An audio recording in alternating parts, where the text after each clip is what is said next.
So, friends, good day everyone. This video is about inverter settings, but not all of them, just the ones that are frequently asked in the comments. I already made a previous video about setting up inverters like this one with a screen like this, or something similar. All the settings are roughly the same, points 1 through 46. I'll leave a link in the description or in the pinned comment. Come and watch. Okay, here we'll go over just a few points. These are points 22, 26, 27, 29, point 12, 13, and a few more that are frequently asked about. So, I'll repeat again, I'll show you how I have it set up and explain why.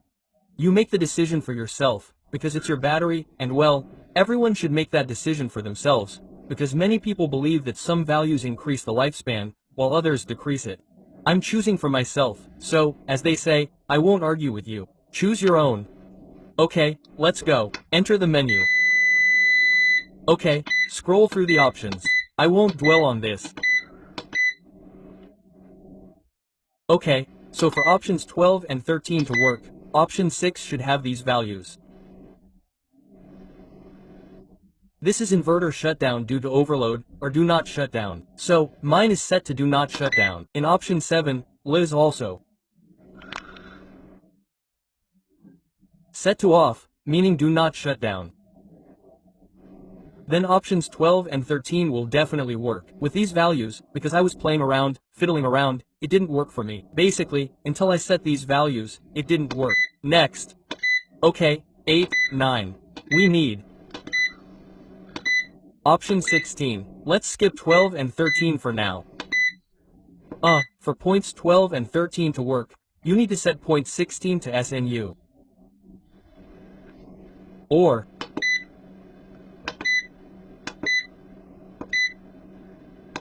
CSO, that's it, or CSU, CSO, or SNU. This means it can charge from both the sun and the grid.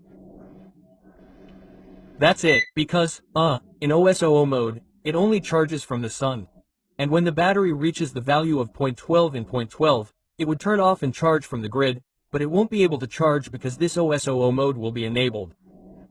So we change it to CO or. I honestly don't remember the difference between them. There's something about only charging from the grid, but I'll leave it as is. The fact is, these two modes of the SMO and CSO are suitable if you're planning to use points 12-13. So, let's move on to point 12. Point 12 is so that, let's say, in point 29 you set the lower threshold at which the inverter will disconnect the battery. For example, you set 24 V. I have a 24 volt system.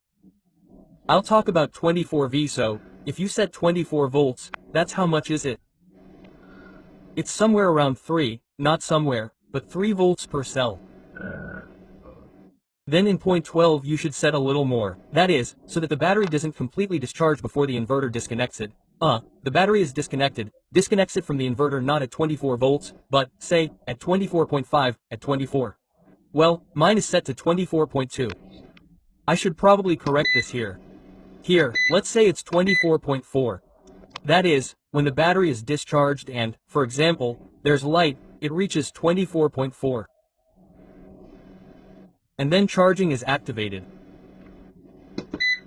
It then charges to the values set in point 13. Mine is set to 26.4, I won't change it. Here you need to pay attention to when the battery is charging. Let's say it charges to 26.4 in charging mode and then disconnects it at these values.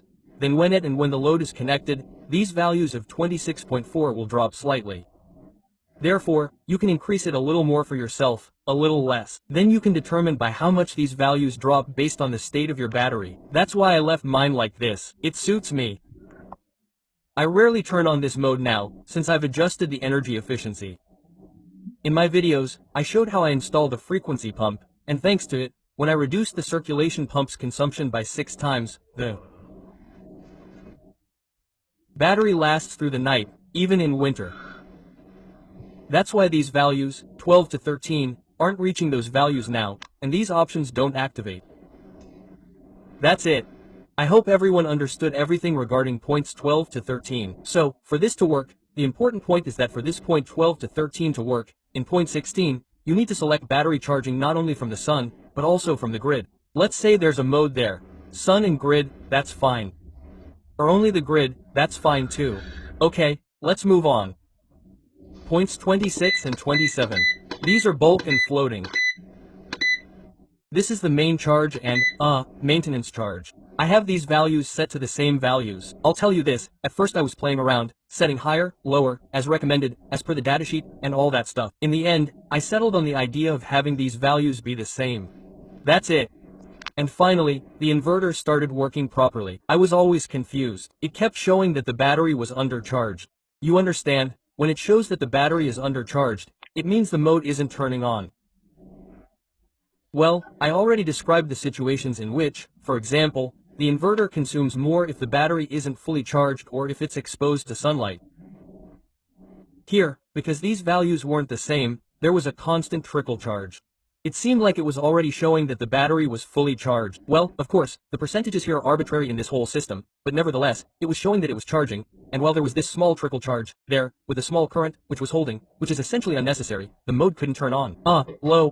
This power consumption of the inverter itself. Well, anyway, let's not go into all that detail. In any case, I put points 26 and 27 the same. There. Well, and as a question was asked recently, point 29. Mine says 23.2. And someone puts 24.